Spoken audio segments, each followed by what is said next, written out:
Hi, gang. It's Patrick. And Adam. Coming up on today's episode, we answer life's most important questions by taking some BuzzFeed quizzes in another edition of Adam and Patrick Get Buzzed. As always, we discuss the latest Disney news, and we close out the show with some quick D. All that and more on today's episode of Gays Do the D. To all who come to this happy place, welcome.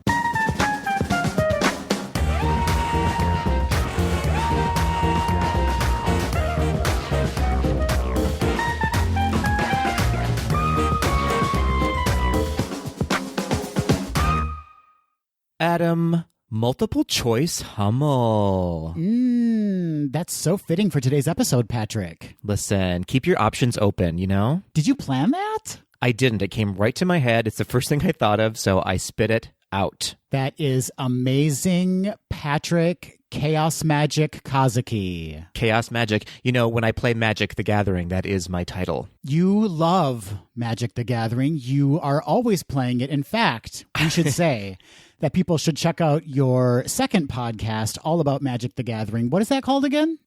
Magic the Gathering.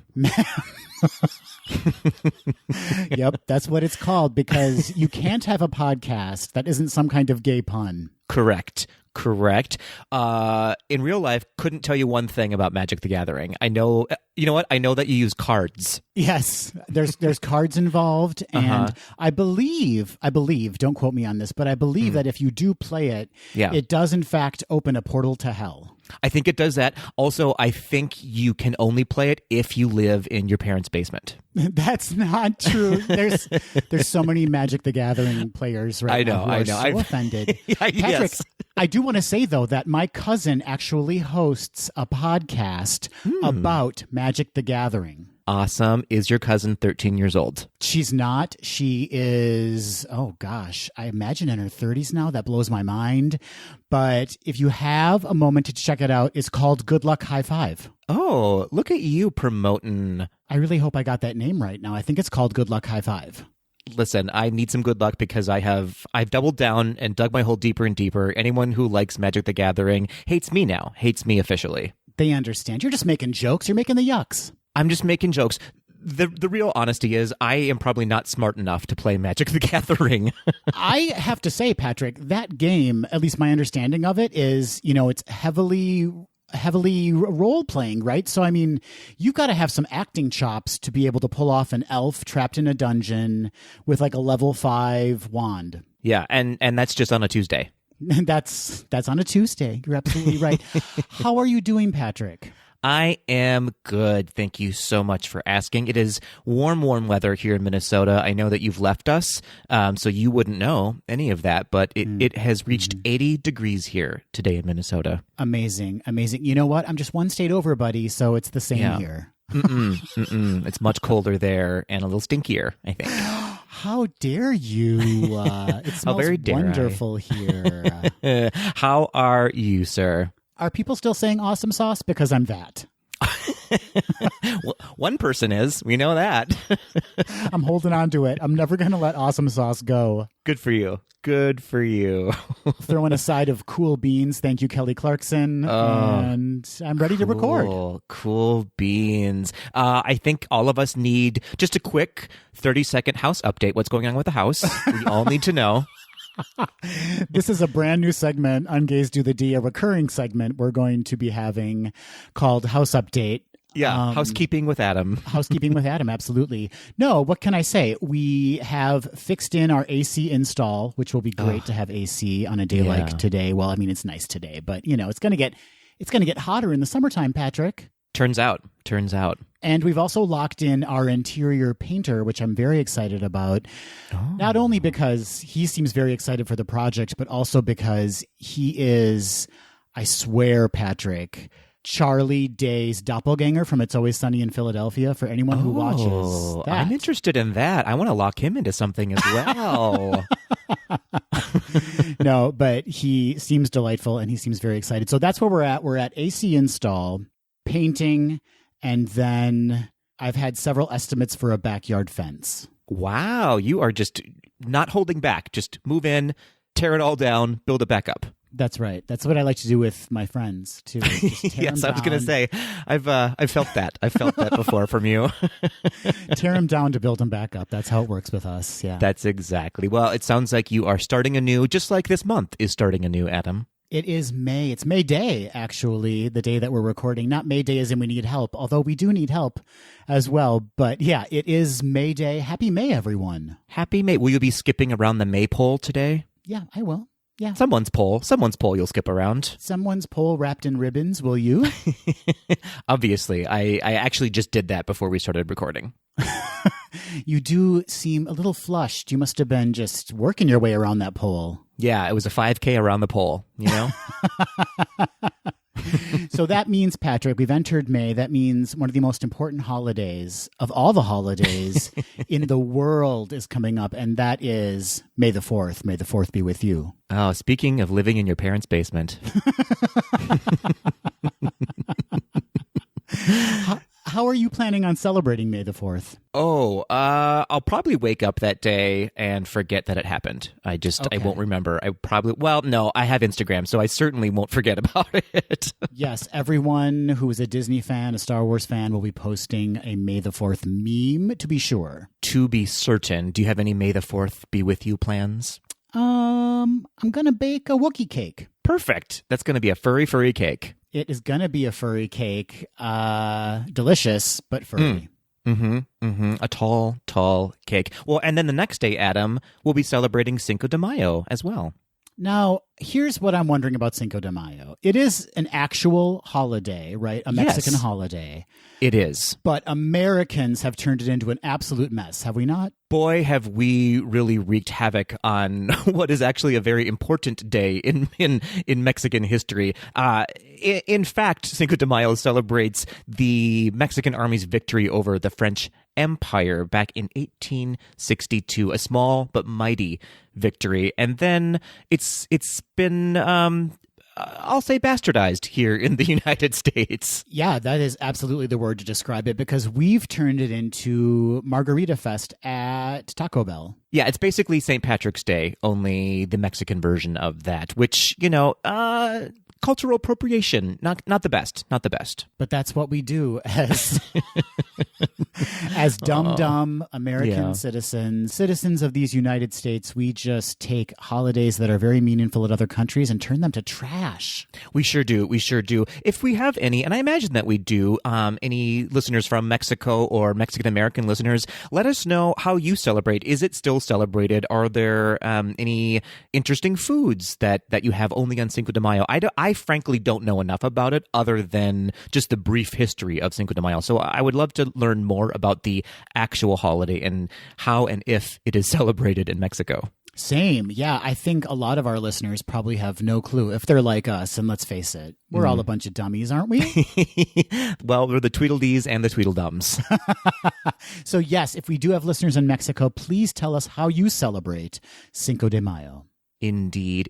And also, very importantly, Adam, we should say that with the beginning of May begins Asian American and Pacific Islander Heritage Month. What a great month to celebrate. May is such a beautiful month in and of itself, and what a beautiful, rich heritage and history to celebrate all month long. Absolutely. And we know there are so many Asian Americans and Pacific Islanders who have contributed to Disney, right? I mean, we've talked about them on the podcast before, but we are so grateful for all of their contributions, and we need to celebrate the community as much as possible, especially now, more than ever. Boy, oh boy. Yeah, you're right. The Asian American and Pacific Islander community is going through it right now. Has been going through it for a very long time, and especially right now. So again, we said it before, but we are here for you. Reach out to us. Let us know. And for all the rest of you out there, we encourage you to seek out, Asian authors, Asian directors, and influencers, and immerse yourself in another culture, right? Learn some things. Cast a wider net, if you will. Yeah, I'm going to challenge all of our Tweedles after this episode, of course, to seek out, educate yourself, and reach out to your friends who may be part of the community and let them know that you support and love them. I love that. I support and love you, Adam. Thank you so much. I like you, Patrick. Yep. Yep, that feels right. That feels a little higher than I expected, you know? You gotta like. You gotta like. There you go. One like. Well, that's a lot to celebrate this May, Adam. Lots of wonderful things to celebrate, but it's a lot. And we have some more to celebrate, and that's our tweedles, Adam. We got some delightful feedback from last week's episode, yeah? We sure did. Let's start with Jackie, who you can find on Instagram at JYIS42. Jackie said, I wanted to thank you both for making last week's episode a trip report. My partner and I decided to go ahead with our trip next month after postponing it a year, and this felt like confirmation that we made the right choice. Our biggest concern, honestly, was the airports, so we're making a road trip of it. I'm glad to know Disney is keeping guests safe, and I cannot wait for my first trip there in 3 years. How exciting, Jackie. We want to know all about how your trip goes. Please send us photos and please send us an update. I'm so glad that you're going. And what a great pivot, right? If you are uncomfortable doing something like the airport, make it a road trip. I love that. What a great idea. There's a workaround for everything, Patrick. And you know what? Airport, no. Road trip, yo. Put that on a t-shirt. I like it. All roads lead to Disney, right? All roads lead to Disney. That's absolutely right. Well, moving on, we have Jeff writing into us from Instagram at JustJeffRiffle. Jeff says, hey guys, just finished the latest episode. So much fun. Patrick, hey, that's me. I'm so happy you had such a great time. I can't wait till I can start planning a trip. So glad to have you guys back together. P.S. Is it weird that I'm already looking forward to your trip in October? That is not weird at all. That is just right. That's right. It's correct, Jeff. It is correct. You should always be looking forward to things that we do in our lives. Yes, absolutely. You should be planning your life according to our vacations, you know? That's how you do it. That is what being a Tweedle is really all about. At the end of the day, for sure. We also heard from Mark, who you can find on Instagram at iMarkAphone. And this is a deep cut, Patrick. If people remember in last week's episode, a very special episode of GDTD, you specifically called out, and I'm going to do it again because there's no way around it, Siri, right? You said Siri, and you hoped that people's phones would respond. And in fact, Mark said, confirming that while Siri never listens to me, when I say, hey, Siri, she absolutely stopped the episode while I was driving when you said it. Oh, and it's probably happening again right now. Hey, Siri. It's so mean, but it will never not make me laugh. My phone, did you hear that? My phone just went off. Aw, see? We are just destroying people's lives left and right here. Well, thank you, everyone, for your feedback. Jackie, have an amazing trip. Jeff, get that trip on the books. I suggested Jeff should join us for the 50th. Why not, right? Why ever not? I think Jeff's in Canada, though, right? So who can say whether or not they can make it for the 50th? I imagine it'll open up, but who knows? And Mark, I just got to say, hey, Siri. Oh, I just heard your phone. Yes. Oh, we have fun here. We have fun here on GDTD. We do have fun. In fact, we have so much fun that people give us money for it. They just throw cash at us now. They do, and we are so, so grateful. Patrick, we have 2 brand new Patreon members to celebrate. Amazing. Tell us, Adam, who those new members might be. New Patreon member, number 1, new fam member, Robbie. Robbie, you're a delight. I love you, Robbie. What else can I say? I can only assume it's Robbie Williams, and to that I say, you are hot, sir.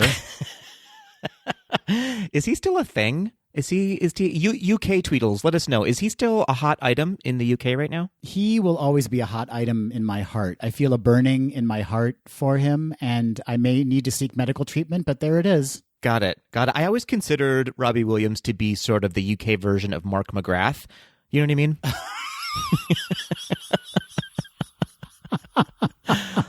I don't know. That's how I made the analogy. Listen, there's a sleaze element there, and I'm not saying that's a bad thing. I'm saying it's a very sexy thing to me. Yeah, I'm here for that sleaze. I mean, that's definitely something I need to explore with my therapist, but it is attractive to me. I say yes, please, to the sleaze. Yes, please, to the sleaze. So we have Robbie. Robbie, thank you for joining us.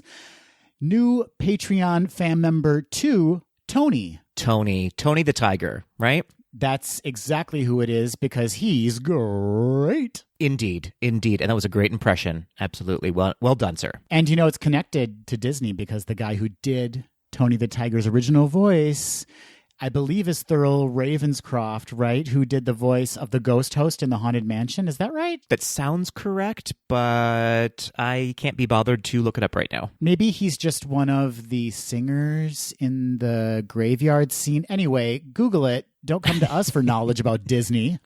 How dare you? How dare you even try? But thank you, Robbie and Tony. We are so delighted to have you as part of our Patreon family. Speaking of which, Adam, what should we do first? Should we announce the new Raw and Uncut, which I kind of just already did, or should we talk about how you can become a Patreon member? You absolutely spoiled the fact that we have a brand new episode of Raw and Uncut coming out. That's true, the May edition of Gaze to the D, Raw and Uncut, which is only, my friends, only available for our Patreon family members.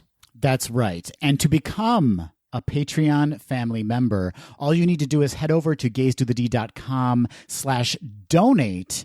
And there are tiers there that you can join, different levels you can join at, in which you will receive a gift if you join at a certain level. And then you can also just become a Patreon family member for as little as $1 a month. It's the cheapest show in town, really. Truer words were never spoken. You hit that nail right on that head, Patrick. You hit the nail right on the head. That's right. It was a cheap nail and it broke immediately. But I did. Yeah. I did do it. And with membership, Adam, comes benefits beyond some of the prizes that we might be giving you for joining at a certain level. But also, we're just throwing prizes at you every once in a while. We have giveaways that are only for our Patreon members. We have one coming up on this episode, which we'll talk about in just a little bit. But also, as we just mentioned, you get exclusive access to episodes of Gaze to the D called Gaze to the D, Raw and Uncut, an unedited version of Gaze to the D. And if you think we're cool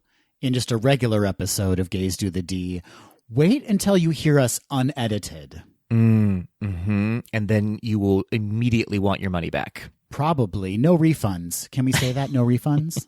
We can say that, but we can't follow up on it. Oh dear. But in any case, if you're not doing it, if you're not part of the club, what are you waiting for? It costs you $1 reoccurring a month at minimum, and you get all of that and more. We have some and more coming at you this year, I think. Sure. I mean, I'm excited to find out what the and more is, and I'm sure our Patreons are too. Yeah, me too. We haven't really thought about it at all. So we're both as excited as you are, Tweedles, to find out what it might be. Yes, we are. Again, thank you, Robbie. Thank you, Tony, Patrick. Let's just transition into This Week in Disney History, shall we? I like it. Let's go there because it's not the most exciting thing we're going to talk about. The most exciting thing we're going to talk about is after This Week in Disney History, and we should wait until the end for that. Oh, why are we even doing This Week in Disney History then? Because I like to hear the sound of my voice. No, and I like to learn things. Patrick, teach the children. Children, get ready to be taught. 15 years ago, everybody, on May 5th, 2006, the very first episode of the Mickey Mouse Clubhouse premiered on the Disney Channel. Now, this was the very first Mickey Mouse series created specifically for preschool children. It was also the first time the classic characters appeared on a regular series in computer animated form. The series featured the heavy-hitting voice talents of Wayne Allwyn as Mickey, Russi Taylor as Minnie, Bill Farmer as Goofy, Tress MacNeille as Daisy, and Tony Anzimal as Donald. The current voice of Mickey Mouse, Brett Iwan, however, took over as Mickey, of course, in 2009 after Wayne Allwyn's death. The series ran for 10 years, Adam, and came to an end in November 2016. I'm still a little sore with the fact that I was never asked to be a member of the Mickey Mouse Clubhouse. Nobody asked you, Adam, and that's kind of an accurate portrayal of your entire life. Nobody asked you. It hurts to be excluded like that. Come on, Mickey. Daisy said, "You can't sit with us." Yeah, it would be Daisy to say that for sure. 100%. 100%. Moving on, 16 years ago, on May 5th as well, 2005, the happiest celebration on Earth, celebrating 50 years of Disneyland, officially kicked off in every Disney theme park around the world. As part of the celebration, Disney World officially opened both Soarin' and Lights, Motors, Action, and, Adam, it officially launched the Magical Express service, taking guests and their luggage directly from the airport to their Disney World resort. Though the service is extremely popular, with over 2 million users annually, the Magical Express will discontinue its service at the end of this year. It's going away, folks. I believe there is a pay version that may be replacing it. We've heard, yes, Patrick, is that true? It is true. Mears, I believe, is taking over the service. It won't be a Disney service, but it will be connected to your Disney package if you add it on. Okay, yeah, but so popular. I've taken it for multiple trips, Patrick. I know you have.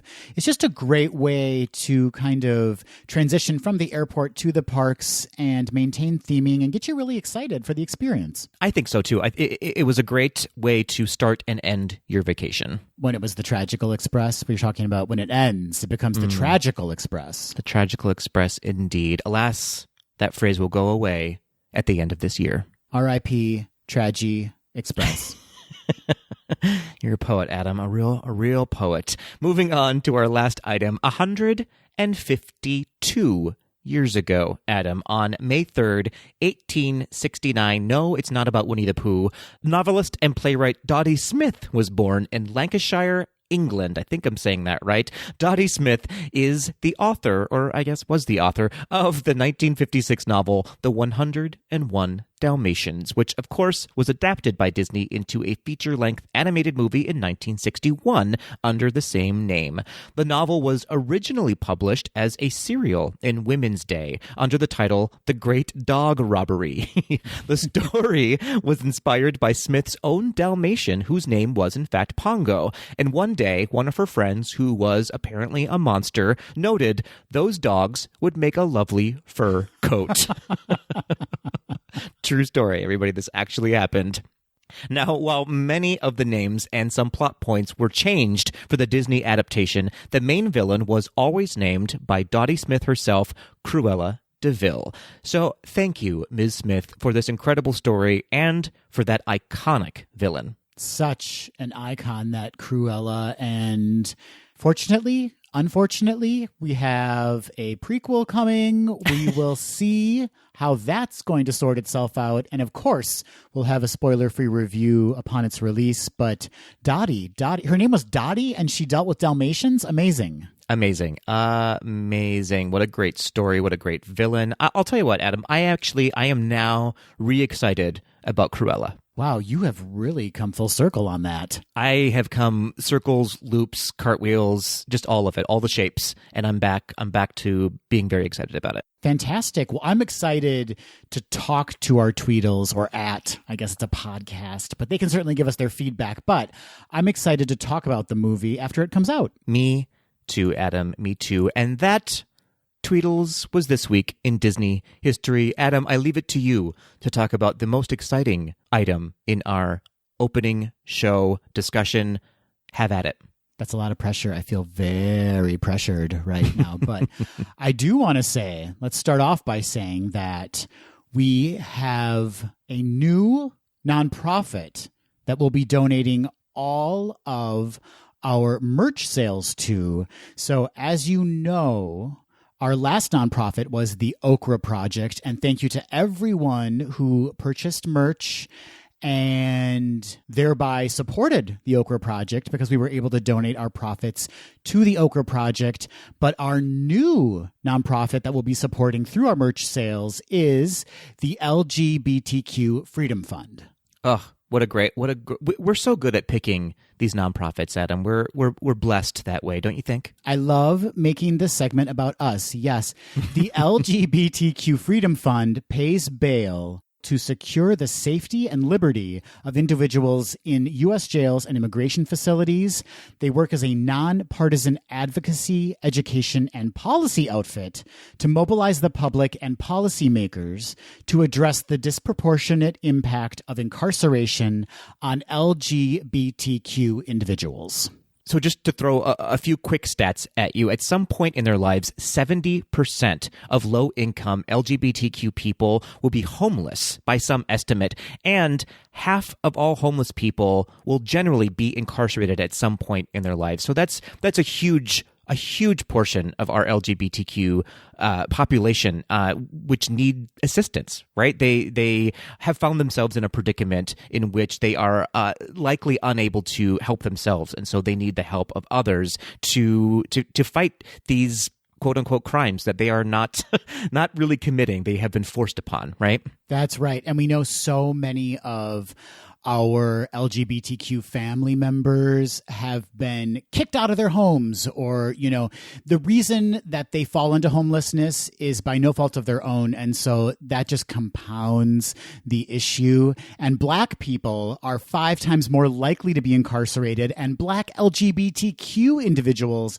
suffer greatly due to the inequity of the criminal legal system. So, our African American friends are just that much more hurt by our system, and there is a way we can help them when these issues come to the forefront. Yeah, this is a great example of the intersectionalities that happen within our communities. And unfortunately, the LGBTQ plus people of color are at much greater risk of needing assistance. So this LGBTQ Freedom Fund is in dire need of assistance. So that's why we chose them this quarter for our nonprofit organization to help out. And we should say, immigration is a hot button issue. It always has been, but particularly now. And the LGBTQ Freedom Fund also pays bond across the U.S. to secure freedom of LGBTQ migrants in immigration and customs enforcement. That's ICE. Everybody knows ICE. Everybody hates ICE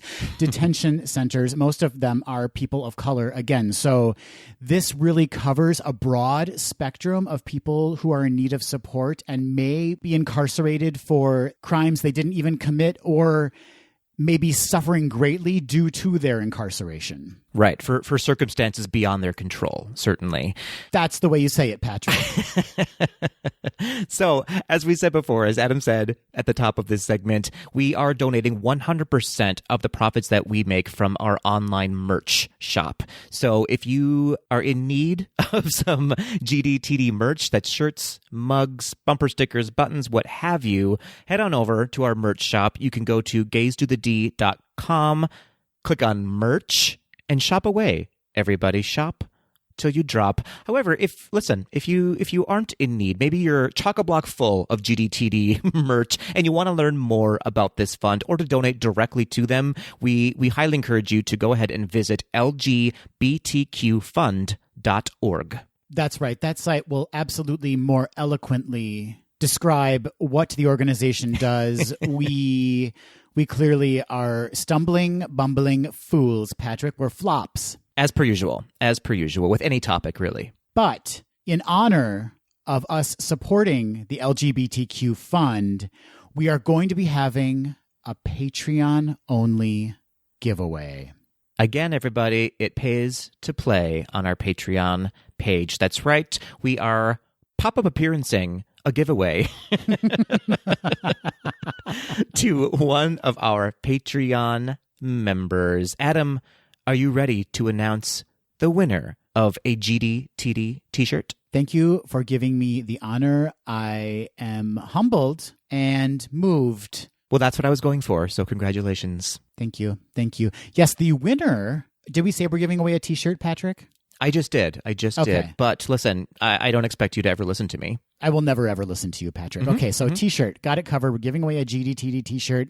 The winner is Tony. Patrick, is this Tony? Is this Tony who just joined Tony? This is our very brand new Patreon member, Tony. Listen, it's that easy, everybody. You can join one day and the next day you're the winner of a shirt you never wanted. But there's so many things you can do with that shirt. You don't have to wear The shirt. What about if your car's dripping oil, you want to clean that up? Use the shirt. That's right. If you're painting a room and want to add some texture to a wall, use the shirt. Crumple up the shirt and do a nice rag type texture on the wall. I love that idea, Patrick. Get yourself an oversized shirt and make it your Eton dress. That's what I do. I need one of those. Yeah, that sounds great. So, Tony, congratulations. That's amazing. I can't believe you just joined and you won, but that's how it works sometimes. And Tony will be reaching out to you to obtain, oh my gosh, your shirt choice, your size, the color you want. There's a bunch of specifications. We need all of those details. But on top of that, Patrick, we should announce that there will be a merch sale this very week, May 4th through the 7th. Amazing. What does that mean? That means all classic tees are $14. That's just $14, everybody. And everything else, all the other merch on the site will be up to 30% off. With a sale like that, I think everyone's a winner, Patrick. Or no one, really. No one's really a winner. But no, take advantage of that sale while you can. Not only will you be saving money, you'll also be supporting the LGBTQ Freedom Fund. I love it. Do you know another way that we can support the LGBTQ community, Adam? How's that? That's the news. It's just the news. And that's really the best we can do at this point in our lives, is just deliver Disney news to the community. That is literally the best we can do right now in our lives.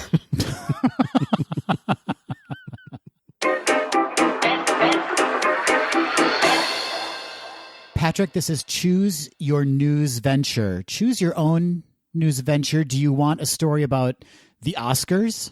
Do you want a story about the Disney Wish? Or do you want to open with a story about Disenchanted, the sequel to Enchanted? Ooh, you know what? I want Disney Wish. Going big, Patrick. Going big. Tell me all about it. I will. Since its state-of-the-art ship's first set sail, Disney Cruise Line, or DCL, as we call it here on GDTD, has been an industry leader when it comes to technical innovation, guest experience, and family entertainment. Last week, DCL shared new details about what's in store for guests on board the newest ship in the fleet, the Disney Wish, in a virtual grand reveal event on Disney Parks blog. The Disney Wish will sail its maiden voyage on June 9th, 2022, offering incredible onboard experiences. And it must be noted, Patrick, that the ship's navigation, as well as the health and safety of all those on board, will be overseen by Captain Minnie Mouse. I am very excited about that. That glass ceiling just shattered, Patrick. It's just ripping through the flesh of everyone below it. It is... Wow, I really turned this kind of bleak, but it's fabulous. Yeah, I'm disturbed and excited. All right, so let's talk about what the Wish will offer guests. DCL became the first cruise line to have a shipboard water coaster when it debuted Aqua Duck aboard the Disney Dream and the Disney Fantasy, and the Disney Wish will be the first to launch an immersive inaugural Disney attraction at sea, Aqua Mouse.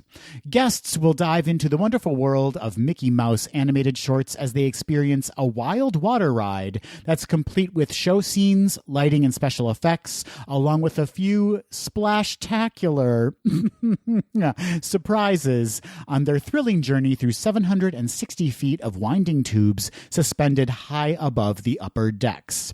And while the Disney Wish makes its way from Port Canaveral, Florida, to Nassau, Bahamas, and Disney's private island Castaway Cay, it will also transport guests to a galaxy far, far away, like never before, Patrick. Star Wars Hyperspace Lounge is a high-end bar styled as a luxurious yacht-class spaceship. The lounge will offer interactive tasting experiences and signature beverages inspired by destinations such as Batuu, Tatooine, and Mustafar, destinations that guests may glimpse through a virtual window over the course of their space-faring voyage.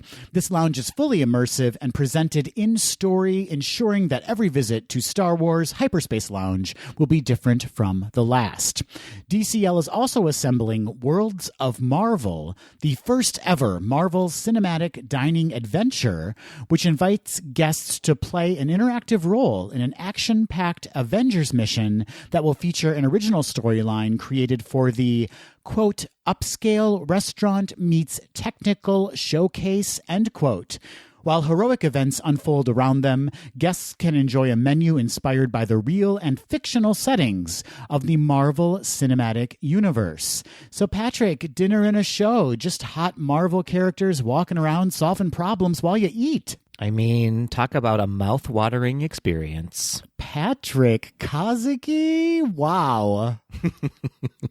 Proud of you for that one. Proud of you for that one. Thank you. The all-new theatrical dining experience Arendelle, a frozen dining adventure, takes the story of favorite characters such as Elsa, Anna, Kristoff, and Olaf directly from the screen to the high seas, picking up where the film Frozen 2 left off. The immersive experience celebrates the engagement of Queen Anna and Kristoff, inviting guests to join the festivities in an enchanted castle ballroom that's been designed in the style of a theater in the round. Through invisible fiber optics embedded in the ceiling, I mean, spoiler alert, that's called ruining the magic, Disney. Guests will be wowed by Elsa's icy magic, and the venue's panoramic windows will magically transform from real-time ocean views to the colorful dancing lights of the Aurora Borealis as the story comes to life in the 360-degree environment. In addition to brand new looks for Anna and Kristoff, guests will experience an all-new way to encounter Olaf through true-to-scale, cutting-edge puppetry that can talk and interact with families as they dine.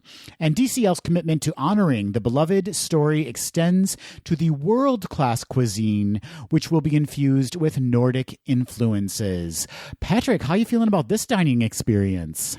I'm interested in the cuisine. Is it just going to be like bear meat stew? Yeah, it's like bear meat with a pickled carrot on the top. Okay, now I'm interested. Delicious.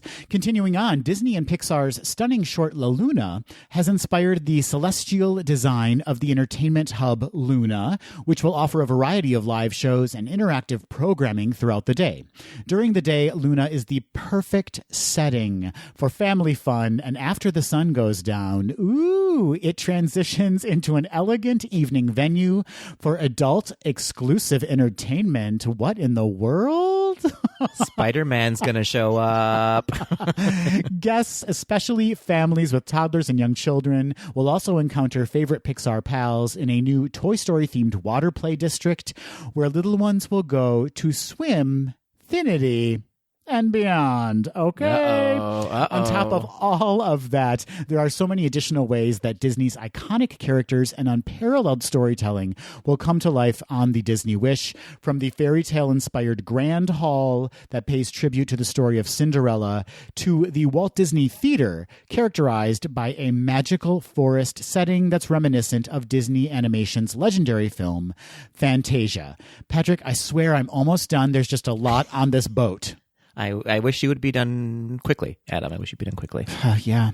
A new restaurant debuting on board the Disney Wish 1923 is named for the year the Walt Disney Company was founded and serves as an elegant celebration of the company's legacy. The restaurant's two lavishly appointed dining rooms are aptly named for the men behind the magic of the original studio, Walt and Roy Disney, and the rooms are adorned with more than 1,000 drawings, props, and other tools of the trade that provide an inside look at the evolution of Disney animation from Snow White and the Seven Dwarfs to Frozen 2. The Disney Wish will also feature offerings that guests have come to know and love, from Broadway-quality stage productions, screenings of first-run Disney films, and fun family activities to best-in-class accommodations and the unparalleled service DCL is known for. Year after year, the cruise line has been recognized, and we talked about it on this podcast, as a leader by not only travel professionals and hospitality and industry groups, but by guests bringing DCL top honors from Travel and Leisure, Condé Nast Traveler, Newsweek, and more. Bookings for the Disney Wish will open on May 27th, 2021. You hear that, Chris, from Wishful Thinking? We're going to be coming at you for those bookings. For more information about the Disney Wish, including initial itineraries, visit DisneyCruiseLine.com. Holy ship. That's a lot. Holy ship. That is so much. Patrick, we got to get on this boat. One way or another, we're gonna be like Jack and play a poker game for tickets to the maiden voyage. That's right. And then we're just going to scream, woo, as we run to the dock to make it before the embarking. Exactly. Of course, we're talking about the classic movie Jurassic Park. Jurassic Park. Yeah. Clever girl. Clever girl. Clever girl. According to many media outlets, Pixar has put out a casting call for a voiceover role in an upcoming project specifically for a transgender girl. The announcement was first shared on Twitter by the San Francisco-based trans rights organization Trans March.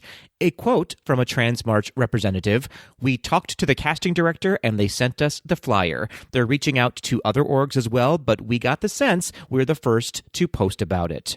The casting notice reads, "The character, Jess, is a 14-year-old transgender girl. She's compassionate, funny, and always has your back. We're looking for actresses 12 to 17 who are enthusiastic, outgoing, funny, and energetic, feel comfortable acting in front of a microphone, can authentically portray a 14-year-old transgender girl." Now, that last point was underlined in the notice, which leads me to believe that they are in fact searching for someone who does identify as such. The casting call has been circulating around the internets and has been picked up by many news outlets. Pixar has not released anything confirming or denying the validity, so for the time being, it seems that we can look forward to an upcoming Pixar project featuring a trans character. Now, according to the notice, if any Tweedles out there know someone who might be interested in auditioning, their legal guardian should email casting@pixar.com. Fabulous. And tell them that Gaze to the D sent you. That will get you nowhere, but you can try. You can absolutely try. The Academy of Motion Picture Arts and Sciences held the 93rd Annual Academy Awards last week at Union Station, Los Angeles, and the Dolby Theater at Hollywood and Highland Center in Hollywood, and international locations via satellite. Patrick, did you watch the Academy Awards last week? I sure did not. Same. I just don't care. I mean, I care a little bit, but not enough. Yeah, that's a good point. I care about what we're going to be talking about right here. Let me get into that. The Walt Disney Company earned 5 Oscars, with Searchlight Pictures' Nomadland receiving 3 statues, including Best Motion Picture. In addition to Best Picture, Nomadland star Frances McDormand, who is also one of the film's producers, was honored as Best Actress in a Leading Role, and the film's director, Chloe Zhao, achieved an historic win. Zhao is now the first Chinese woman and second woman ever to win Best Director in the award's 93-year history. Second woman ever? That's ridiculous. I mean, this is amazing, well done, well earned, but yeah, ridiculous that it's been 93 years and only two women. Ridiculous. I will reiterate that ridiculous. Disney and Pixar's Soul won 2 Academy Awards, including Best Animated Feature. Disney Plus received its first Oscar wins since launching in 2019. Wow, what a journey for them. It's been a year really since they launched, and they managed to pull out an Oscar win. Thanks for holding out, Disney Plus. Finally, you know? Finally, yes. Soul marks Pixar's 11th Best Animated Feature Film Award, and it's the 3rd Oscar for Soul director and Pixar Chief Creative Officer Pete Docter, who previously won for Up and Inside Out. Since the creation of the award category in 2001, Pixar has won more than half of the Best Animated Feature statuettes. And Soul's unforgettable music, which both Patrick and I raved about, by John Batiste, Atticus Ross, and Trent Reznor, was honored with the Oscar for Best Original Score. This is the 2nd time a Pixar film has been recognized in the category. The studio's first win was Up. So, Patrick, 2 big wins for Soul. Yeah, two big wins, and the 2 that I expected them to win, you know? That film really touched us, and the music was exceptional. So glad to see it get recognized with 2 Academy Awards. Here at Gaze Do the D, we're all about the queens. But this year, we will be all about the princesses. This past week, Disney announced the launch of the Ultimate Princess Celebration, a year-long event celebrating the Disney heroines that have inspired people around the world. The celebration will officially kick off on May 21st with the release of a new single from the Grammy Award-winning artist and star of 1997's The Wonderful World of Disney, Rodgers and Hammerstein's Cinderella, Brandy. The new song is called Starting Now and will serve as the celebration's anthem. A music video will accompany the new song, which will be featured in Disney Princess Remixed, an Ultimate Princess Celebration music special premiering this August on the Disney Channel. The half-hour show will highlight Disney princesses and queens with reimagined performances of their songs by an as-of-yet undisclosed cast of Disney stars. After the premiere, the music special will be available on Disney Plus for viewers around the world to enjoy. The Princess Party continues on November 1st with a nationwide tour called Disney Princess The Concert, featuring Broadway's Aisha Jackson, Grammy nominee Courtney Reed, 2-time Tony nominee Laura Osnes, and Tony nominee / past GDTD guest Susan Egan. Tickets for the concert are not yet on sale. Believe me, I have checked. Now, of course, this wouldn't be a Disney celebration if merch wasn't involved.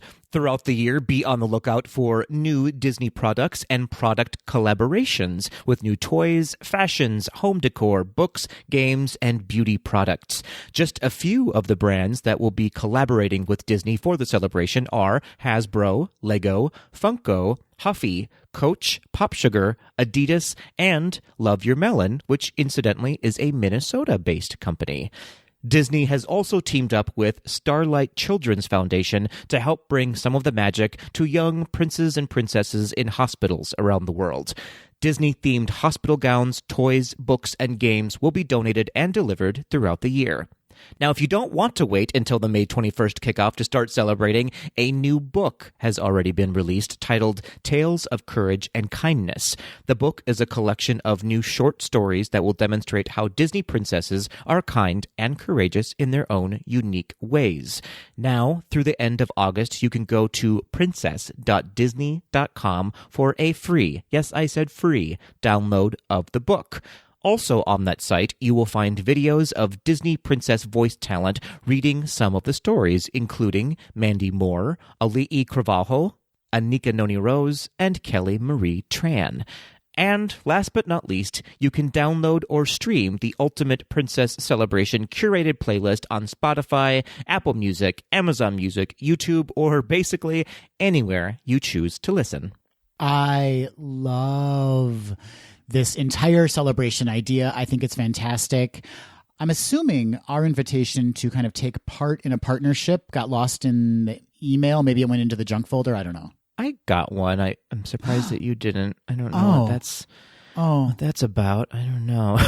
First Mickey Mouse Clubhouse and now this. It's not a great year for you. Not a great year. Some great news dropped last week for all of us eagerly anticipating the release of Disenchanted, the follow-up to 2007's Enchanted, starring Amy Adams, Patrick Dempsey, James Marsden, and Idina Menzel. SNL alum Maya Rudolph, Community alum Yvette Nicole Brown, and Glee alum Jayma Mays are boarding the Disney Plus sequel. According to an April 26th Deadline exclusive, Rudolph will play a villain in the sequel, and Brown and Mays will potentially portray evil as well. Adam Schenkman is directing for a production start later this spring, and yes, Amy Adams, Patrick Dempsey, James Marsden, and Idina Menzel are all returning to reprise their roles of Giselle, Robert, Nancy, and Prince Edward from the original film. Composer Alan Menken is also returning. How could he not? 3 of his songs from the first film, Happy Working Song, So Close, and That's How You Know, were nominated for Best Song Academy Awards. Not my performance. My performance certainly was not nominated. No. And as if the news of Maya Rudolph, Yvette Nicole Brown, and Jayma May's inclusion in Disenchanted wasn't exciting enough, we also learned some new story details for the film thanks to an April 23rd The Diz Insider exclusive.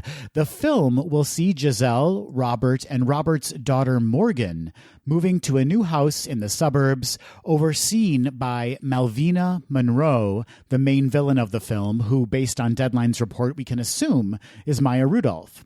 After problems begin to arise, and gosh, when you purchase a new home in the suburbs, problems will arise. Giselle makes a wish to transform their lives into a perfect fairy tale. However, the spell backfires dramatically and puts Giselle in a rush against the clock to save both her family and the kingdom of Andalasia before the clock strikes midnight. The Diz Insider also noted that Snow White's 7 dwarfs will play a pivotal role in the film and will even have their own musical number. No release date has been set for Disenchanted, but expect to see it available on Disney Plus sometime in 2022, Patrick. Very exciting. I'll tell you what, I'm excited about the cast mostly. The storyline feels a little bit muddy to me right now. Of course, it's early days, though, so who knows? Yeah, I'm sure they don't want to give away too much, but you're right. I mean, this storyline feels somewhat similar to the first film, maybe, but that inclusion of Maya Rudolph, I gotta say, those SNL ladies lately and their kind of newly established affiliations with Disney, I'm into it. Yeah, super into it. Maya Rudolph is, for me, maybe the funniest person alive. You just said that, Patrick. She has to live up to that now. She has lived up to it for my entire life, at least. Do you think she's already working on her evil laugh? I imagine she is.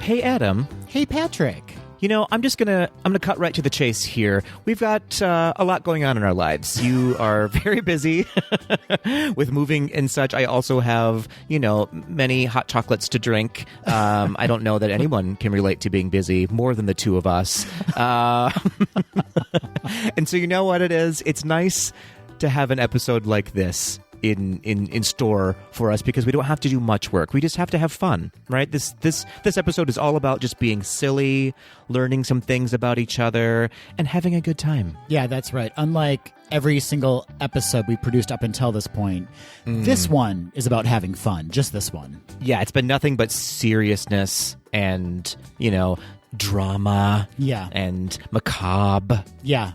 Yeah, anytime you get two gays together, there's going to be drama. There's going to be some drama. There's going to be some blood spilt. But not today, my friends. Not today. Adam and I are simply going to let our hair down, put on just a kitten heel instead of a full-on, I don't know, a boot, our thigh-high boots. Yeah. And we're going to have a good time. We're going to take some BuzzFeed quizzes. Yes. And we're going to have a day of it. And you, Tweedles, are trapped. You're just along for the ride. You're trapped. That's right. You have no opportunity to press pause or stop. It just simply cannot be done. But as Patrick said, we are going to be diving into another feature segment that is Adam and Patrick Get Buzzed, where we take online BuzzFeed quizzes. And Patrick, I think these are actually all BuzzFeed quizzes. Nope, I see one from women.com, and we're going to be sure to do that one because it was Tweedle submitted. But yeah, this is just an opportunity for us to have some fun. And what I really love about these segments, Patrick, is that the Tweedles can play along and answer the questions with us because every single quiz we'll be taking today will be included in our show notes. That's right. In fact, we encourage you to follow along with us and then let us know the answers to your quizzes. Yeah, we want to find out what sandwich you should make based on which Disney films you love. That's right. We need to know which Disney cat you are based on the size of your pillows. These are so serious, these quizzes. So serious. So serious, in fact, that we should just get into it, Adam, because we have so much to learn about each other today. That's right. Let's do it, Patrick. Kick us off. What quiz are we going to be taking first? We're going to jump right in with a listener-submitted quiz, Adam. Tom emailed us this delightful quiz called Plan a Disney Wedding and We'll Reveal Your Disney Aesthetic. June is right around the corner. How many June brides and grooms do we have out there? Raise your hands. I mean, 65 million because everyone has postponed their wedding until this year. Great point. Great point. Patrick, when you got married, did you consider yourself a bride, a groom, or a broom? I considered myself burdened. You know? For eternity. Forever.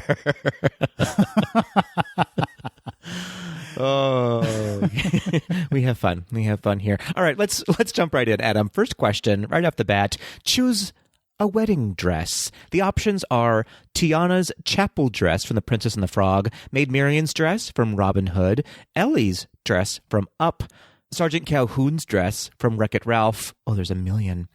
Rapunzel's dress from Tangled Ever After, Ariel's dress from The Little Mermaid, Vanessa's dress from The Little Mermaid, Tiana's Bayou dress from The Princess and the Frog, or Cinderella's dress from Cinderella. So many fantastic choices, but I'm absolutely going with Ariel's dress from The Little Mermaid because I love a just giant poofy sleeve. Yeah, I like a sleeve you can hide a snack in. For sure. And you get so hungry on your wedding day, there's no time to eat, so you got to tuck in those snacks.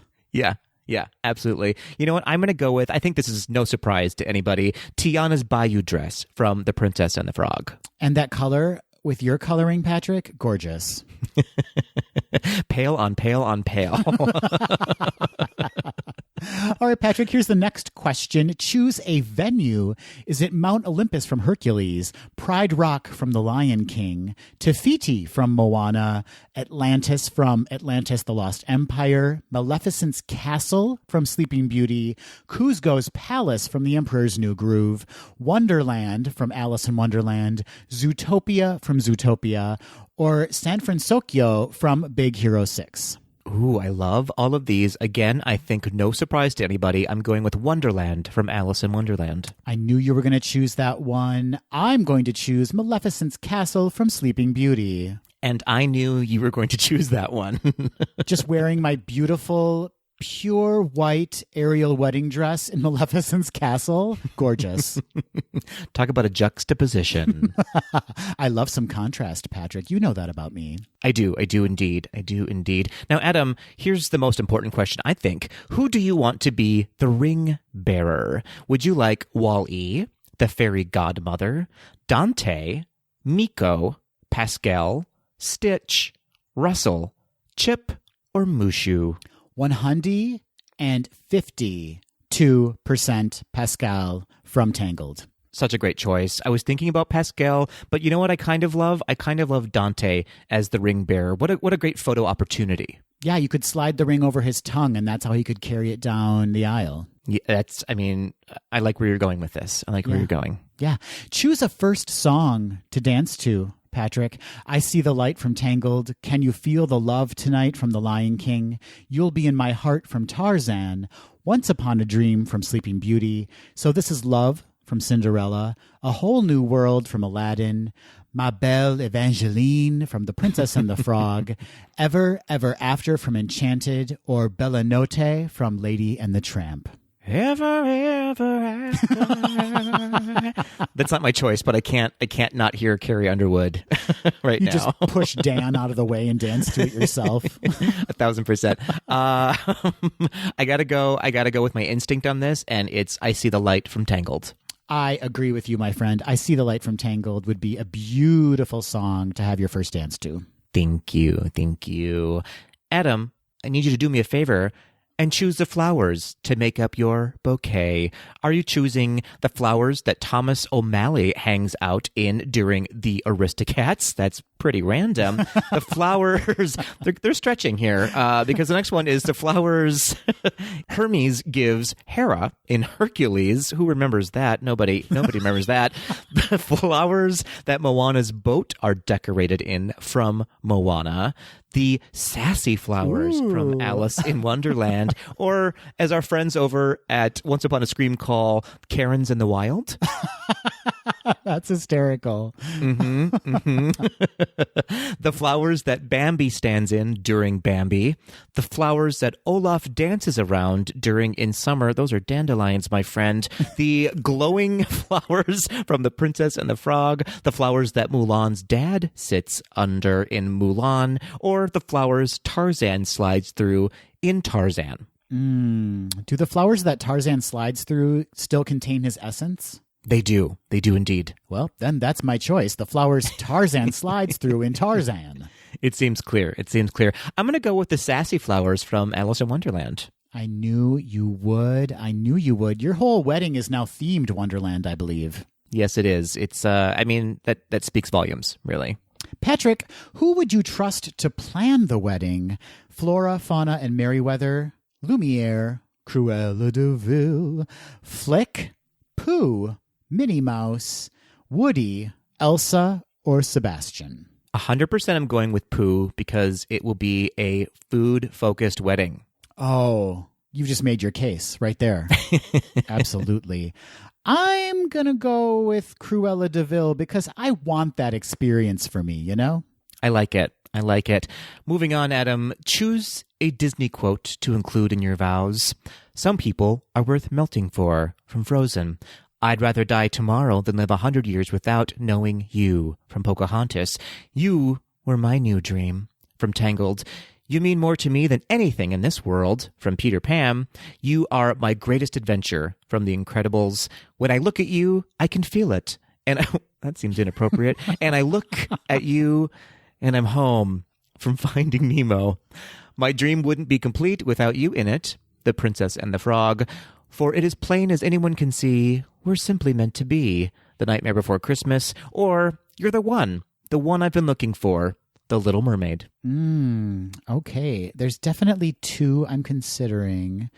It's either The Princess and the Frog or the one from... I'm going to go with the one from The Incredibles, You Are My Greatest Adventure.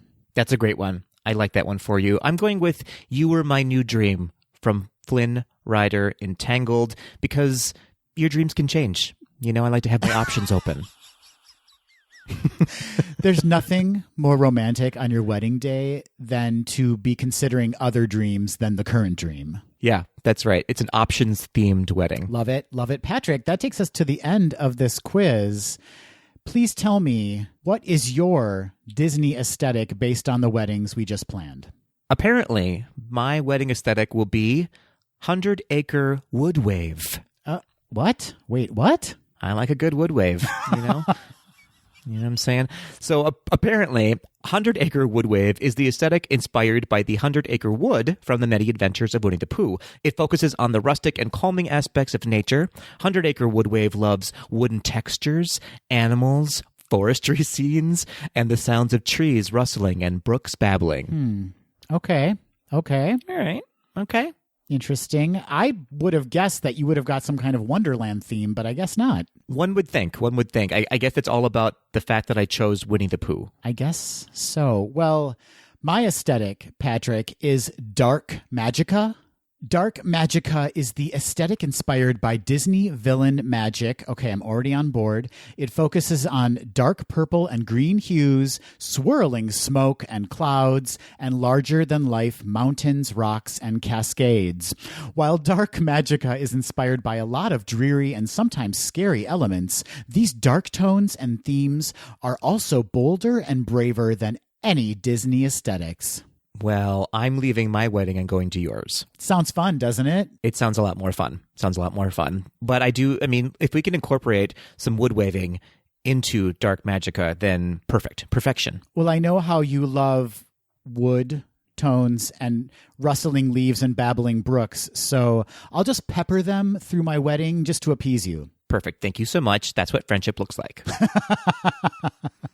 All right, Patrick, that takes us to quiz number 2. And for quiz 2, we also have to hit up this one submitted by Jeff, who you can find on Instagram at JustJeffRiffle. That's right. Jeff not only appeared in Banter, but he took it upon himself to also appear in our feature segment.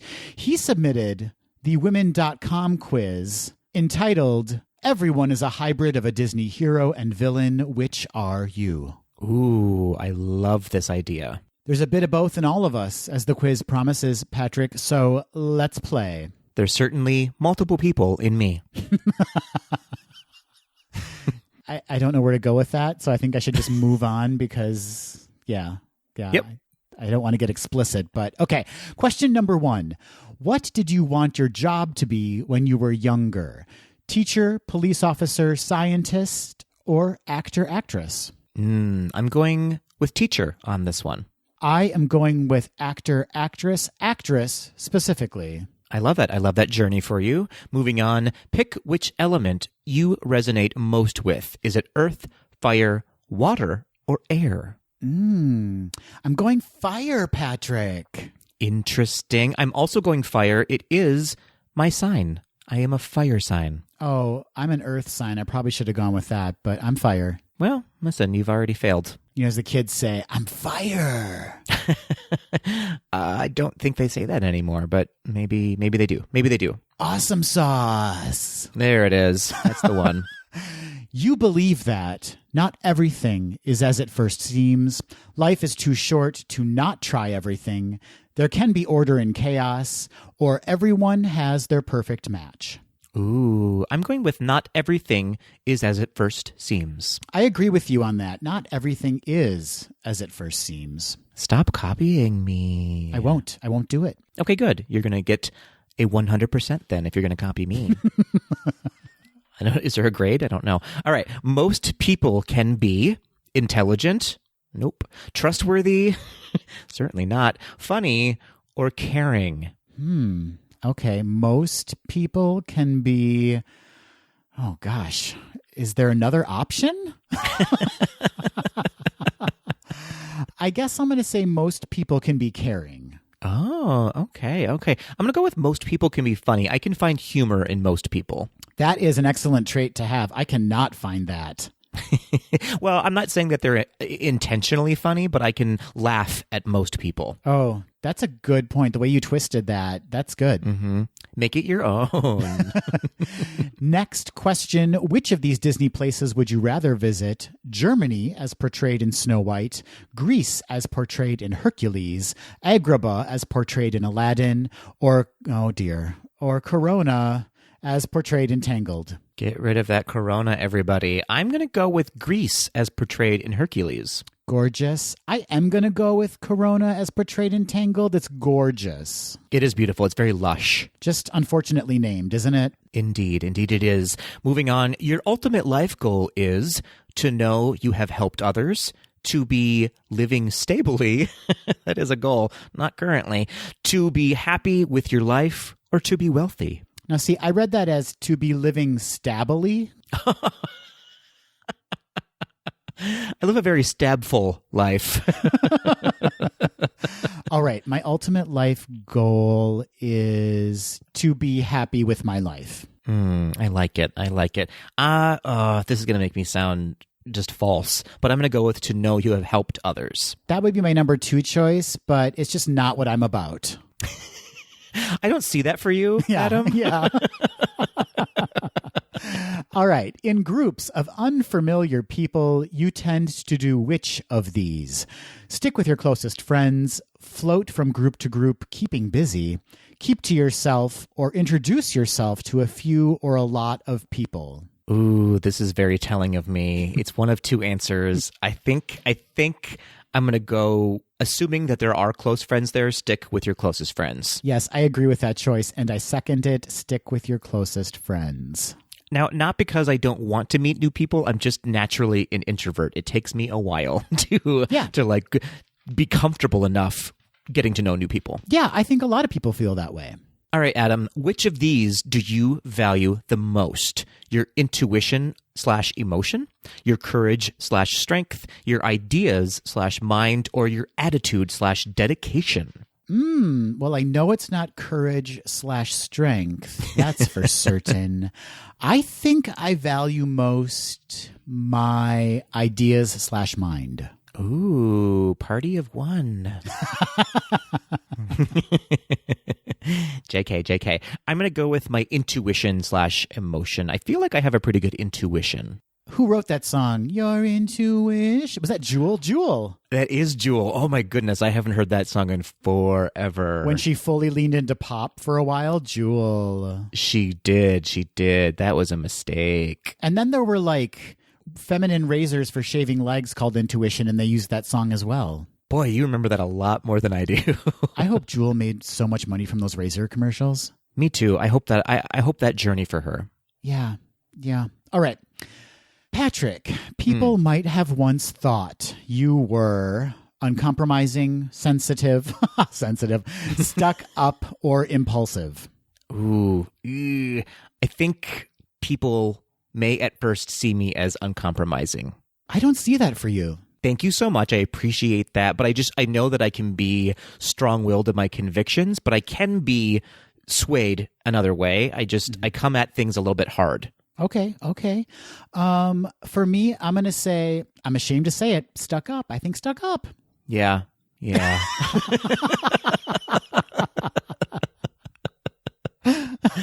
Oh, I really want to, say that's not true, but here we are. Just kidding. All right, moving on. For the greater good, you would love to donate money to a charity of your choice, defend those who might not be able to defend themselves, develop a cure for a certain disease, or join a group for a cause you believe in. Well, a lot of these are attainable. I just want to mention that. Like, there's a lot of these that you can do. It's not like it's impossible. But I would like to develop a cure for a certain disease. Wouldn't that be great? That would be amazing. Yeah. Yeah, for sure. I would like to do more of this because I feel like I do financially contribute to a lot of charities. I want to get more involved. So I would say join a group for a cause you believe in. Interesting. So you don't want to cure a disease. That's rude of you. I want others to do that. I know I'm not smart enough to do it. I'm a realist, everybody. That would make it so much more amazing if you did do it, though, right? It would for sure be an accident, though. Well, that's sometimes how it happens. I mean, I'm trying to come up with what's penicillin? It's just mold on bread. Isn't it just mold on bread? That's right. Discovering chewing gum, accident. Curing cancer, accident. 100% an accident if I do it. And those two things are exactly the same, chewing gum and curing cancer, yeah. Yes, they are. All right, Patrick, your ideal sidekick would be Mulan, Jasmine, Robin Hood, or Peter Pan. Ooh, if it's the Disney Robin Hood, I'm going with Robin Hood. We know why. Because that fox is foxy. Foxy AF. I'm choosing Jasmine. Good choice. Adam, pick your favorite month out of these. Okay. They've narrowed it down for us. Is it September, June, April, or December? So brave of women.com to give us only 4 months. My favorite month, I guess I'm going to choose the month we just said goodbye to, April, because it feels hopeful. It feels like we're emerging from the cold, dark winter. I like it. I am going to go with September, sort of the start of autumn, which is my favorite time of year. Yeah, get those Trapper Keepers for back to school. You want to inhale that scent of a new pencil pouch. Are you still in grade school, Adam? You haven't gotten out of it yet? Listen, some people have a higher mountain to climb, Patrick. Okay? That's right. You are trying to cure a disease. And I'm starting in grade school. You're just going to start fresh. Patrick, if you were stranded on an island, what would you be stranded with? A friend with no other outstanding supplies, interesting, a complete fire starting kit, a survival guidebook, or a limited cache of food and water? Ooh, interesting. I'm going to go with a complete fire starting kit. Yeah, that's probably what you want, right? Like, fire is life. I mean, also oxygen and water, but yes, fire is life. And you're a fire sign. So I am a fire starter. I am the Drew Barrymore of survival. I'm going to second that. I'm going to go with a complete fire starting kit as well. I like it. All right. If you had your own magic mirror, what would you ask it? How do I achieve my wildest dreams? Will blank always or ever love me? Am I the best out of all of my blank, meaning your friends or your family, etc.? Or what is blank's weakness? Interesting. Well, I already know that I am the best out of all of my friends. So that one's eliminated right out of the gate. I would like to ask the magic mirror, how do I achieve my wildest dreams? Yeah. I mean, that seems like a no-brainer, right? Although I do want to know people's weaknesses. That is fun to know. It is fun to know. But I think how will I achieve my wildest dreams will get me further in life. Yes. Patrick, pick one thing you would want to change about your life, your wealth status, your level of bravery or courage, your health, or your love life. Uh-oh, Dan. Gonna switch things up. No, I'm gonna go with your level of bravery and courage. Really? You're not choosing money? I mean, listen, Adam, I'm not materialistic like some of us are. If you have enough money, you are instantly more brave and courageous. Is that how it works? That's how it works, and that's what I'm choosing, my wealth status. Got it. Listen, I love your honesty. I'm here for it. Moving on, a new acquaintance would probably describe you as warm, shy, outgoing, polite. I think polite. Oh, okay. It's certainly not for me. Well, you're not a new acquaintance. You're an old acquaintance. Yeah, that's fair. Very old indeed.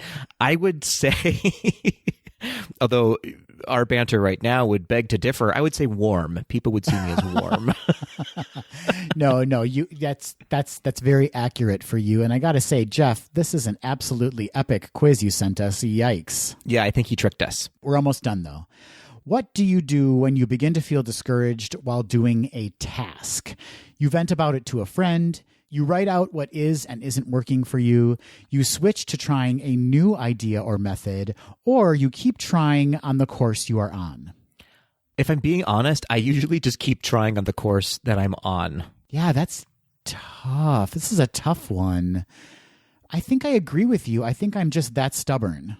Yeah, it's more about just like, oh, I'm discouraged, but let's just get it over with. Yeah, or like proving to yourself that this is the way it can be done, so you just keep trying that way. Yes, indeed. Stubborn. We're both stubborn. Very stubborn. I mean, it just clearly defines why we're so unsuccessful in life. Maybe it's why we've never completed a task. Except this podcast. That's really it. And I wish that would be complete, you know? Never. Ever. All right. In daily life, you consider yourself to be very spontaneous, analytical, organized, or daydreamy. 100% organized. Yes, I would say that about you for sure. Oh boy, I think out of all of these, I would say maybe analytical. Yeah, that's a good choice for you. I tend to ponder things out. Yeah, I know one thing's for sure. Neither of us are spontaneous. No, I need a list. To get dressed in the morning. Yeah, I need a checklist for sure. All right. What stresses you out the most? When someone breaks their promise to you, when you have many incomplete tasks, when you aren't able to fully explain your thoughts or emotions, or when you have many tight deadlines? Oh my gosh, that list is stressful. All of those things. Maybe that's the answer for you. Yeah. Can I select them all? Can I select all? Okay. What stresses you out the most? Okay, so I have to separate not disappoints me the most, what stresses me the most. And I would say when you have many tight deadlines. It's definitely between that and when I have many incomplete tasks, which, by the way, when you buy a house, there's many incomplete tasks. Yeah. I think I agree with you though, Patrick. I think I'm going to go many tight deadlines. Good choice. Good choice. All right. Choose the best time of day, Adam. Is it sunrise morning? Is it sunset evening? Is it afternoon? Or is it simply nighttime? 100% for me, sunrise morning. Same. Not even a question. And my results are calculating. Patrick, who comprises your Disney hero/villain hybrid? Apparently, I am Robin Hood and Jafar. Oh my, that is two ends of the spectrum. Two opposite ends of the spectrum. You never know who you're going to get when I wake up in the morning. All right. I am Peter Pan and Mother Gothel. I have to say, yes, that is accurate. That's very interesting, though, isn't it? Because Peter Pan is synonymous with youth, and Mother Gothel is obsessed with youth, but in actuality, spoiler alert, very, very old. Yeah, I would say you are Mother Gothel with dreams of Peter Pan. Interesting.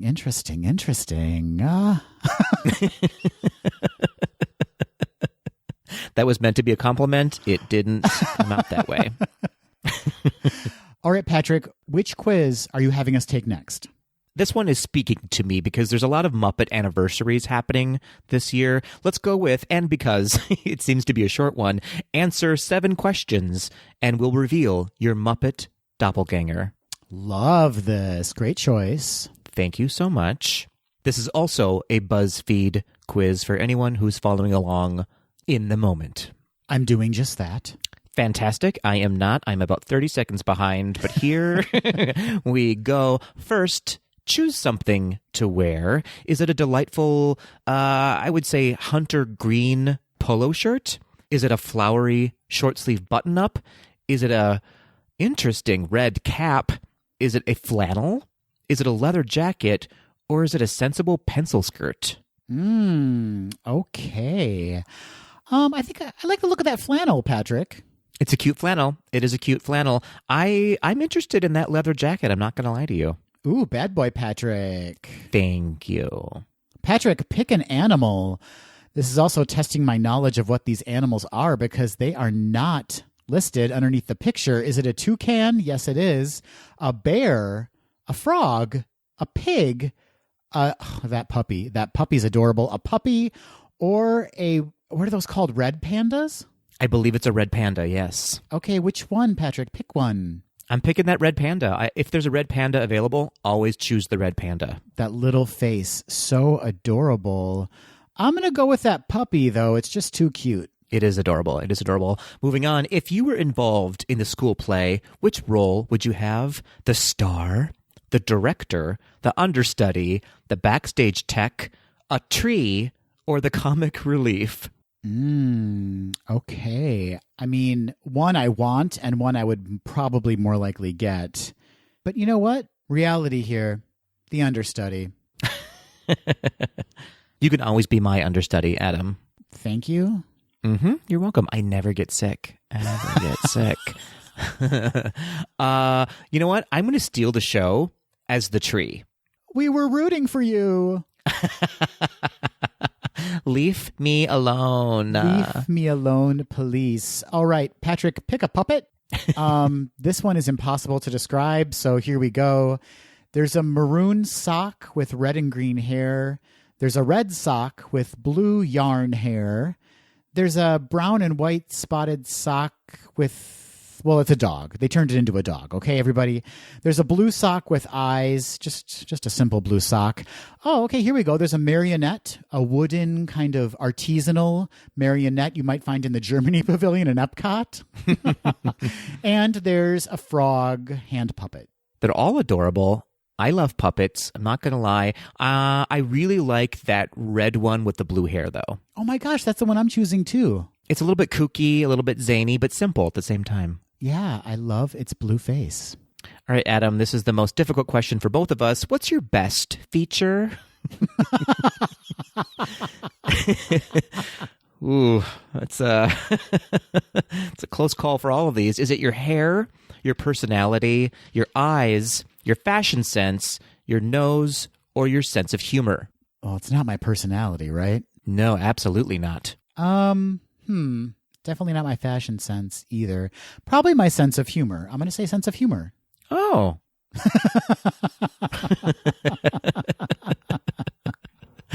JK. Oh gosh, I don't know. I'm going to go with the same thing. Let's just go with sense of humor for both of us.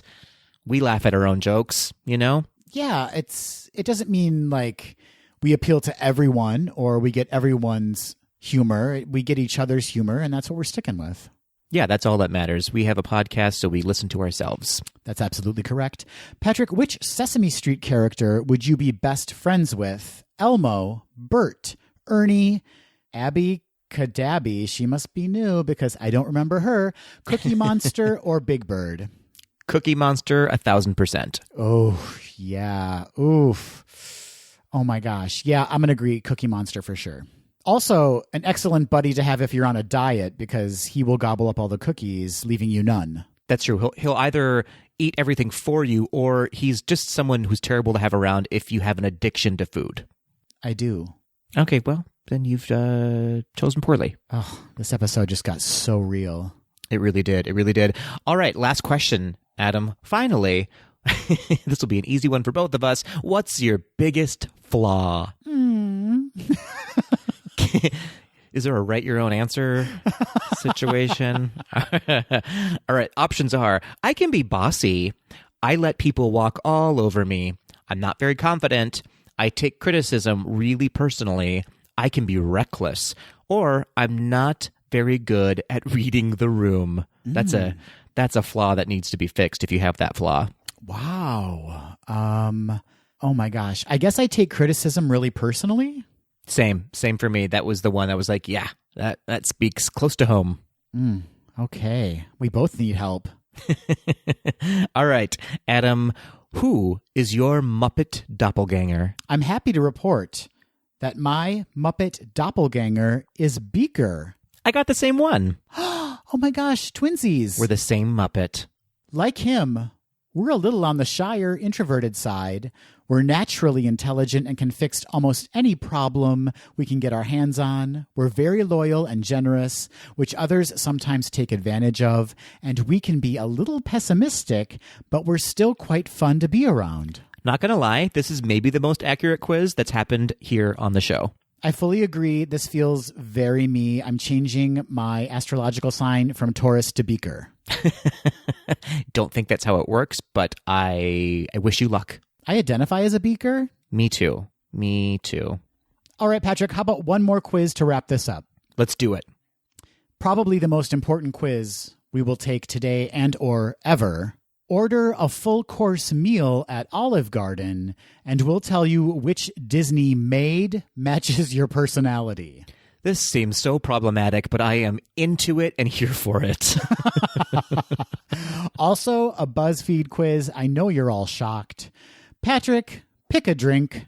Water, Pinot Noir, Bellini, Bud Light, or cappuccino. Ooh, I love a Bellini, especially when it gets warm out. Oh, yeah, that's really good. But I'm going with cappuccino. Mm-hmm. In fact, I do frequently order a cappuccino when I'm at an Olive Garden. Is that a fact? So good with their tiramisu at the end of a meal. Oh, okay. I can see that. I'm more of an espresso at the end of a meal. Got it.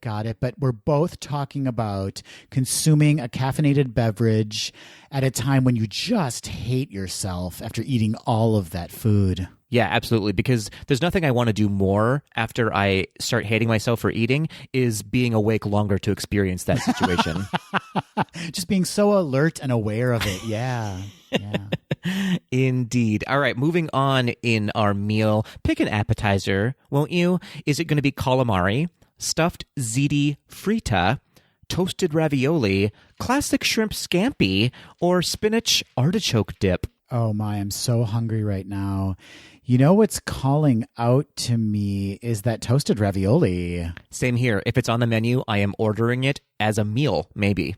Oh, so good. All right, Patrick, pick a soup or salad. The house salad, everybody knows that classic Olive Garden house salad. The zuppa toscano soup, the chicken and gnocchi soup, pasta e fagioli? Patrick, help me out here. I believe it's fagioli. Not on this podcast. It's definitely fagioli. That's right. Or the minestrone. I'm interested in that chicken and gnocchi soup. Okay. I'm not a soup guy, I gotta say. Like, give me some chili all day long, but I'm not really a soup connoisseur, so I'm going to go with that house salad. I love it. Let's cut the red onion, and let's make it happen all day long. Oh, for me, extra red onion, extra black olives. You're disgusting. I am. I'm horrific. I'm horrific to eat with. Don't look at me. But do pick an entree. Adam, are you going with the seafood Alfredo, the tour of Italy, which is everything, apparently, on the menu, Right. according to that picture? Oh, boy. The chicken marsala, the herb grilled salmon, or the giant cheese stuffed shells? Well, Patrick, you know me, you love me. Take me to Italy. Give me that tour of Italy all day long. Ladies and gentlemen, this is a giant slice of lasagna.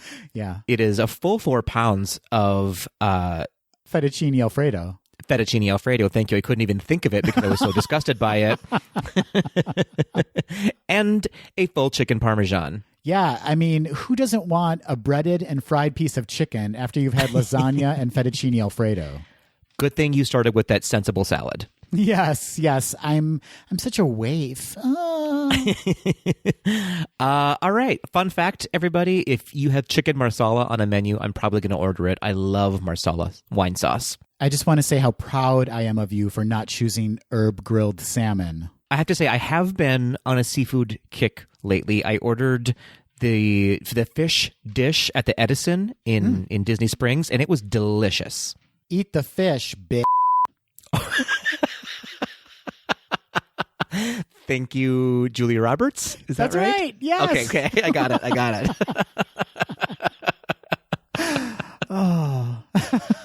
Oh, boy. All right, Patrick, next question. Pick a dessert. Oh my God, this is heaven for me.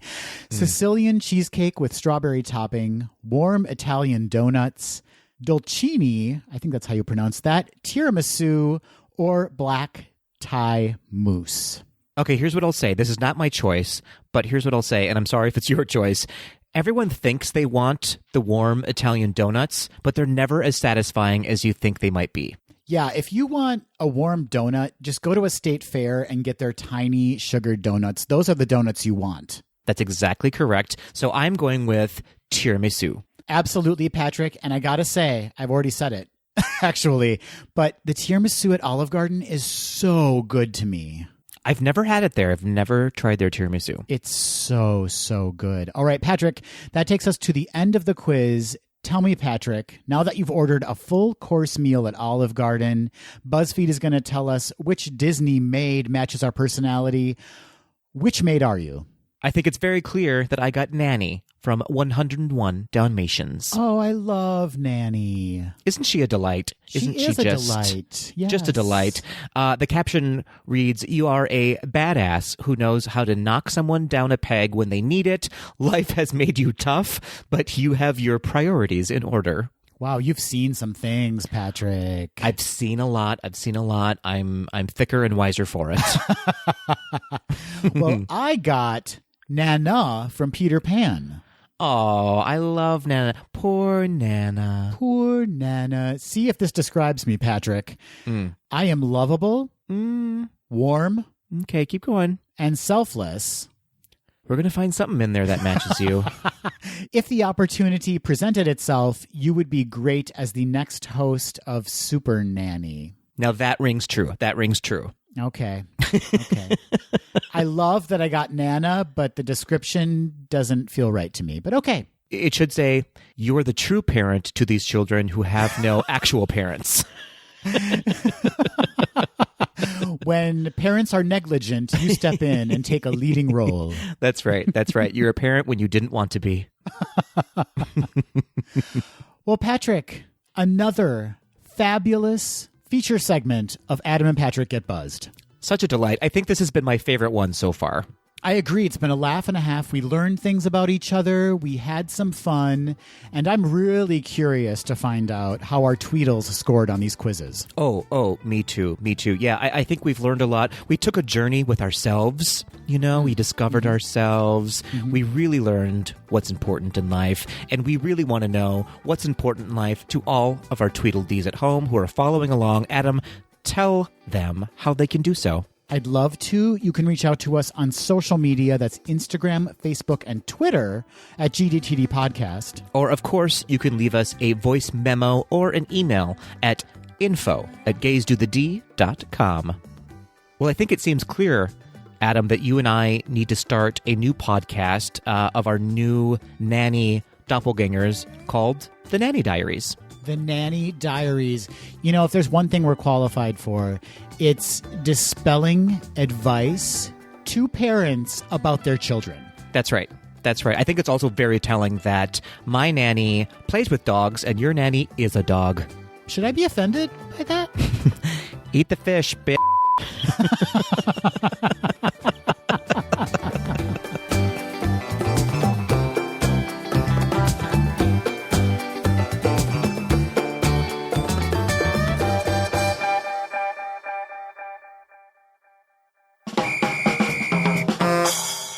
Hey, Patrick. Hey, Adam. Another fantastic episode. I mean, as far as we're concerned, we can't dictate how you feel about the episode, Tweedles, but I feel great about this one. We've reached the end of this episode. That means it's time for Quick D, Patrick. It's the best time of the year. This week we are doing Quick D Classic. That means Quick D Question, where you and I ask each other a question we have not been privy to prior to recording, and we answer it off the cuff. Off the beautiful, beautiful cuff. Patrick, you've so smartly prepared a question for me, so I'm going to insist, my friend, that you go first. Yes, this is called Buying Adam Some Time. That's right. Buy me some time, my friend. Buy me some time, please. All right, Adam, here we go. As many people know, way back in 1955, Disneyland opened up, but not without a hitch, not without some mistakes, some missteps, if you will. Now, Adam, Disneyland just reopened recently, and these news items did not make the press, but there were some mishaps that happened this past week in Disneyland. Tell us all about those items, and it's just between us, everybody. Don't let anyone else know. Yeah, and do you know why these missteps didn't make the press? It's because Disney now has an ironclad grip on what the press prints and doesn't print, and they said, no, you're not allowed to tell the public what went wrong on our first day back. That's right. Disneyland is the C.J. Craig of theme parks. Yep, and if you don't know what that means, you can't be our friend. You can't sit with us. You cannot sit with us. Okay, so Patrick, I think this will come as a surprise to no one, but the asphalt actually reliquefied. Did you know that? On the reopening day? And people got stuck for hours. Oh, no. Who could have seen that coming? Yeah, a real misstep. Another misstep was that Disneyland actually refurbished and reopened the People Mover, but sadly, it was only open for 5 minutes and it just closed down again. Forever. They'd had to take those cars off the tracks. The tracks are now vacant again, just sitting there. They just can't win. They cannot win with the People non-mover. So excited were those Disneyland patrons to get the People Mover back on the West Coast, and it closed immediately after it opened. That's right. It was the Person Mover. Just for that one person. This one, so painful, literally, Patrick. Disneyland actually created a glass slipper churro that was full of glass, Patrick. Full of glass, and people ate that, and you can imagine what happened. Such a mistake on their part. I can't believe that got through and got the green light, but here we are. Bob Iger's really on a senior slide. He just does not care, and he's like, glass slipper churro, I approve. Yeah, he's seen everything, and he's destroyed a lot of mouths. And we know that he approves every single detail of every single thing to do with Disney. So shame on you, Iger. Shame on your family. Shame on your cow. Last but not least, Patrick, and probably the most shocking of all things that went wrong on Disneyland's reopening day, and a lot went wrong. Mickey Mouse, you know him? I've heard some things. Well, he made an appearance. He pop-up appearance, Patrick, on Main Street, wearing only a mouse thong. Oh, no. Yeah, it's called a mong. Oof, that's upsetting. That's an upsetting term. Yeah, I want everyone to think about not only the term mong, but I also want them to think about Mickey in a mong. It's all I can think of now, and I shall never sleep again. Aroused? A mouse.